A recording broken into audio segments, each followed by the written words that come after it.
అని నాకు అనిపిస్తుంది. స్వామి మీ విషయానికి వద్దాం. భారతీయ జనతా పార్టీ పరిపూర్ణానంద స్వామిని ఒక హెలికాప్టర్ ఇచ్చి స్టార్ క్యాంపైనర్గా పూర్తి స్థాయిలో ప్రచారం చేసింది.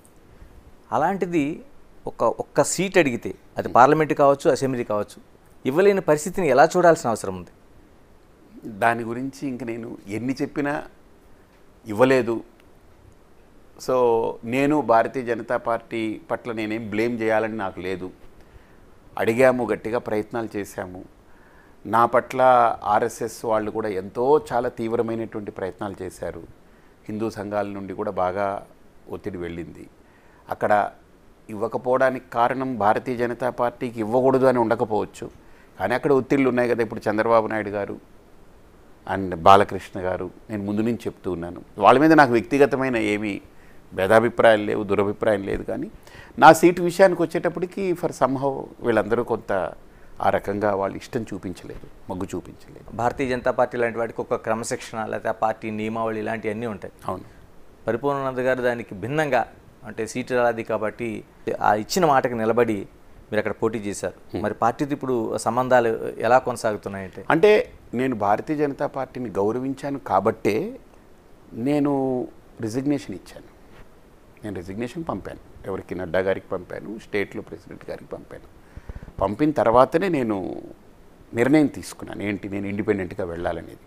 నేను ఇండిపెండెంట్గా వెళ్ళడానికి ముందు కూడా అయినను హస్తినకు పోయి రావాలి అన్నట్టు ఒక సామెత ఉంది కదా, అలా నేను చంద్రబాబు గారి దగ్గరికి వెళ్ళాను. ఏమంటే నా సీటు మీరు ఇవ్వడంలో మీకున్న ఇబ్బంది ఏంటి అంటే నాకు సరైన ఆన్సర్ రాలేదు, నాకు సంతృప్తికరమైన ఆన్సర్ రాలేదు. అంటే ఇస్తారు ఇవ్వరు అనేది పక్కన పెడదాం, నాకు ఇవ్వకపోవడానికి కరెక్ట్ ఆన్సర్ ఉండాలి. మీకు దీనివల్ల ఇవ్వము, మీరు ఓడిపోతారు కాబట్టి ఇవ్వము, లేదా మీరు డబ్బులు ఒక 50 కోట్లు పెట్టుకోవాలి, మీ దగ్గర డబ్బులు లేవు, ఇవ్వము. 1, 2, 3 పాయింట్స్ ప్రాపర్గా ఉంటే ఓకే, పోన్లే వీళ్ళు ఒక ఫార్ములా పెట్టుకున్నారు, నేను అందులో ఫిట్ అవ్వట్లేదు కాబట్టి నా సీటు ఫట్ అయింది అని నేను అనుకోవచ్చు. But they didn't give any proper reason. So నాకు ఎప్పుడైతే రీజన్ కరెక్ట్గా రాలేదో, నాకు ఆన్సర్ సరిగ్గా రాలేదో, then I decided that okay, నేను ఒక మాట, ఒక సంకల్పం తీసుకున్నాను.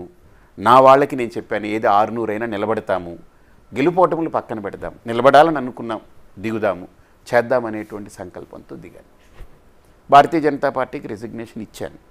రిజిగ్నేషన్ అంటే ఇప్పుడు రోడ్డు ఎక్కి రకరకాలుగా తిట్టిన వాళ్ళందరూ కలిసిపోతున్నారు కదా. రిజిగ్నేషన్ ఇప్పటికైనా భారతీయ జనతా పార్టీ నా అవసరం ఉంది, ఈయన ఉంటే మంచిది అని గుర్తించి దానికి ఏ రకంగా వాళ్ళు చేసినా తప్పకుండా నేను దానివైపు ఉంటాను.